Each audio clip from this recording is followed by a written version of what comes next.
Day 132 notes pre-calculus. We're going to begin our discussion today with a calculus concept, something that you're going to want to be familiar with as we get into a calculus class for next year. Sometimes when working with functions in a calculus class, we find ourselves working with the inverse of those functions as well. And the problem with trigonometric functions is that they're not one-to-one. What that means is that the range values can be repeated for different input values or domain values. They would actually fail the horizontal line test. Now you might remember hearing about the vertical line test. That would be a test to verify that a relationship is a function, but we would also employ what we call a horizontal line test to verify that a function is what we call one-to-one. And if you're familiar with the sine and cosine functions on a graph, now I realize we haven't talked about these in class so much, but if you can remember back to another class where you've seen these, you remember that the sine and cosine functions form waves like this. If I were to draw a horizontal line through those waves, that horizontal line would touch the function more than once. And that can't be allowed if we're dealing with a one-to-one function.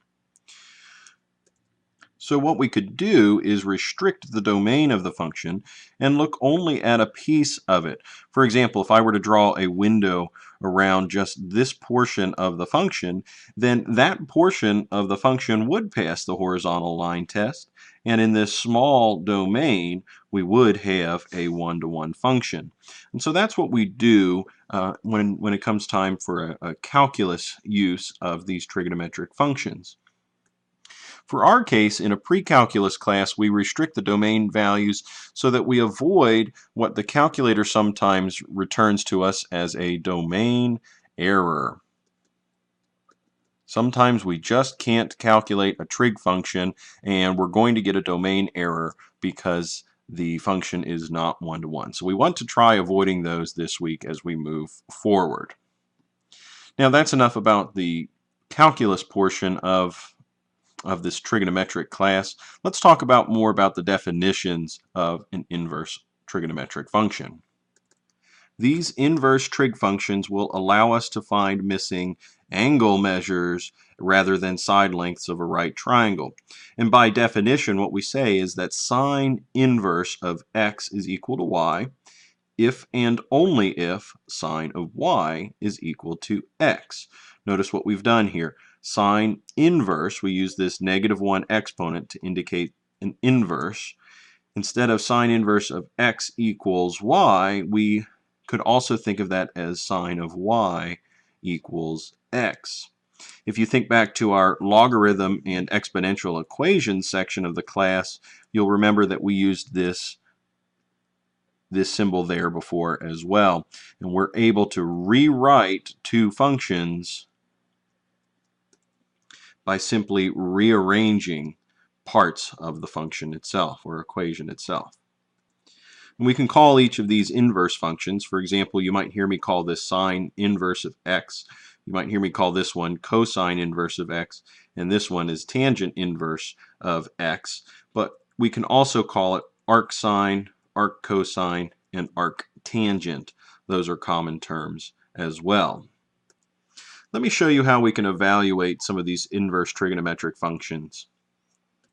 So in order to solve this first expression, I want to think of how I can rewrite this as a regular sine function. So with sine inverse of x equal to y, I can rewrite that as sine of y equal to x. So I'm looking for some theta measurement so that sine of theta would equal square root 3 divided by 2.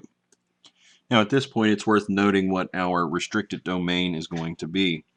When I'm dealing with a sine function, the sine function is going to be restricted on the domain from -pi over 2 to a positive pi over 2. I'm going to use square brackets for that here. The cosine function will be restricted on the domain from 0 to positive pi, and tangent will be restricted on the domain from -pi over 2 to positive pi over 2 non-inclusive. We're going to use parentheses here. Now basically what this means is that the sine function results for any angle measure between negative pi over 2 and positive pi over 2 radians are going to be unique. And anything from a radian measurement from 0 to positive pi would result in unique cosine calculations. So if we jump back to that unit circle from yesterday, this is what we're talking about. In our sine function, which runs from negative pi over 2 to positive pi over 2, any angle measure along this side of the circle will result in unique y values, right? We run from negative 1 all the way up to positive 1. We can get any of those results with any angle measure just between negative pi over 2 and positive pi over 2. We don't have to introduce any other angle measures beyond that side of the circle. Now, if I were to look at the measurements from 0 to pi, that would be this portion of our unit circle. All of our cosine results would be unique here. So from negative 1 to positive 1, we can get any cosine result in between those two measurements. And in a similar fashion, our tangent results again will exist between negative pi over 2 and positive pi over 2. The problem is if we try establishing a tangent result at pi over 2 or at negative pi over 2, we're going to get an undefined result because of the nature of the calculation. Now, it's not real necessary that you understand where these restrictions come from. That's, again, reserved for more of a calculus concept. We'll study more of that next year in a calculus class. For right now, we just need to recognize that we will only use angle measurements between these values. That's also going to prevent us from receiving duplicate results. Because according to our unit circle, we have more than one theta value, more than one angle measure that would produce a sine result of the square root of 3 over 2. And if I needed the sine of theta to be equal to square root of 3 over 2, then I can look at that unit circle and decide or identify all of the values, all of the measurements that result in a y value of the square root of 3 over 2. Now, we are only interested in sine results if they occur in either the first or the fourth quadrant. This is the limited domain for our function. So the answer that I want to go with for this question is pi over 3 radians, or 60 degrees. So theta is equal to pi divided by 3, or we could say that theta is equal to 60 degrees. For the cosine inverse of negative 1/2, what I'm looking for is any cosine of theta measurement that equals negative 1/2. So if I switch over to my unit circle again, or if I consider the results of my unit circle, I'm looking for any x values that are equal to negative 1/2, and I would like those angle measures associated with it. Now remember, in cosine calculations, we limit our domain to be any values in the first or second quadrant, so the solution that I would accept for this result is 2 pi over 3. Theta is equal to 2 pi over 3, or theta could be 120 degrees. And lastly, tangent of some angle measure theta must be equal to 1. Now, keep in mind that tangent of theta is defined as y divided by x. So what I'm looking for is any theta angle measurement in such a way that both x and y are the same, so that y divided by x reduces to 1. So back on my unit circle, I'm only looking in this domain, the first and fourth quadrant, for points that have the exact same x and y value. And we have that here. So tangent inverse of 1 must be 45 degrees, or pi over 4 radians. pi divided by 4 radians, or theta is equal to 45 degrees. Moving on to example 2, we sometimes are unable to find exact value solutions, so we need to approximate those values in some cases. For this, we have to use a calculator. And what I recommend that you do is set your calculator back into radian mode. And I'll show you how we can do that. If you're on a calculator document, make sure you come over to your home button on the calculator, select the settings option,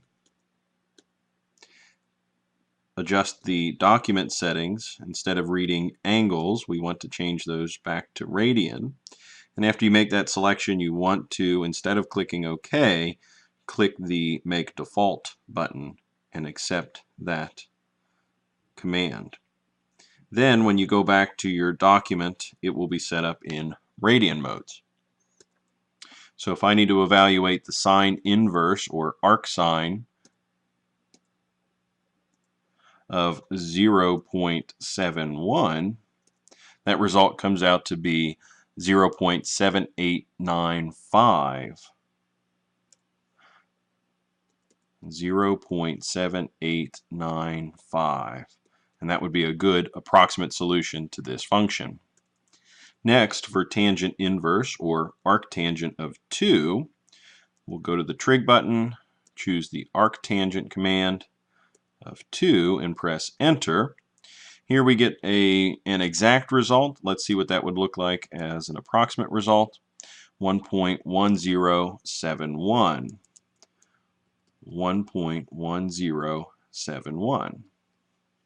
And lastly, for the inverse cosine or arc cosine of 2, we'll go to the trig button, choose arc cosine, evaluate it at 2, and this is an error, non-real result. We can press OK to that to acknowledge it, and we'll come back to our answer here and say that this answer is undefined. And let's try to understand why that happened. Remember, the cosine inverse of 2 really means that we're looking for cosine of some angle measure theta to be equal to 2. And again, if you think about our unit circle of all of the results of our cosine function, cosine is our x value of these points, there is no value, no x value anywhere on our unit circle that's larger than the number 1. So there is no angle measure that would give us a result of 2. It's impossible for the inverse cosine of 2 to be calculated because there is no way for cosine itself to be equal to the number 2. So that's okay to get an undefined answer here. We cannot find a solution. This is again another reason why we restrict our domain. Now let's finish out this video by looking at some real-world applications. Fortunately for us, when we're measuring values in the real world, we find ourselves working in the first quadrant of data. Our x values are usually positive and our y values are usually positive. We're almost always working in this quadrant here. And fortunately for us, any calculation, any trig function can be calculated in this domain. It's part of our restricted domain for sine, cosine, and tangent. So in order to find a missing angle, we must have at least one angle and two sides of information in any trig problem. And we're going to work through an example here now. This is number 4 from the textbook. A 40-foot ladder is leaning against a building with its base 6 feet from the building. What's the angle of elevation? What's the angle of depression? Well, this diagram here shows theta as a measurement up here in this corner. This would be our angle of depression. So theta is the angle, oops, not angel, but angle of depression. And I'm going to call alpha the angle of elevation.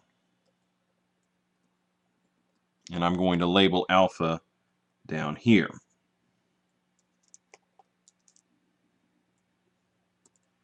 So to solve each, let's start with the angle of depression first. This measurement down here points to the opposite side. This measurement here points to the hypotenuse. So what I know is that the sine of theta is equal to 6 divided by 40, because the sine measurement relies on the opposite value and the hypotenuse value. Now my goal is to get the theta by itself. We need to find out what theta is in this case. So in order to do that, what I'm going to do is apply the sine inverse or arc sine to both sides of the equation.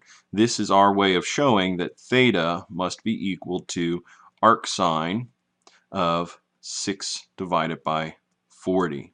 To say that sine of theta is equal to 6 over 40, that's the same as saying that the sine inverse of theta, sine inverse of 6 over 40 is equal to theta. Now this is a result that I can go to the calculator to find, and we'll call upon our trig functions. We want arc sine of 6 divided by 40, and that tells us that our angle of depression is approximately 0.1506 radians. 0.1506 radians. For our angle of elevation, we're now looking at the measurement here. We have an adjacent side and a hypotenuse, so therefore the cosine of alpha must be equal to 6 divided by 40. If I want alpha to be written by itself, then I apply the inverse cosine to both sides, just like any other algebra problem, and I see that theta is equal to the arc cosine of 6 divided by 40. And our calculator can return this result to us. Trig functions, arc cosine, 6 divided by 40. And this comes out to be 1.4202. 1.4202 radians. So in each of these cases we're working with radians. We could very well have worked with degrees, but for the remainder of this week I'd like for us to work in radians for these results. And for our final example here, this is number 5 from the textbook. A lighthouse is located on an island that is 2 miles off of a straight shoreline. Express the angle formed by the beam of light and the shoreline in terms of distance in the figure.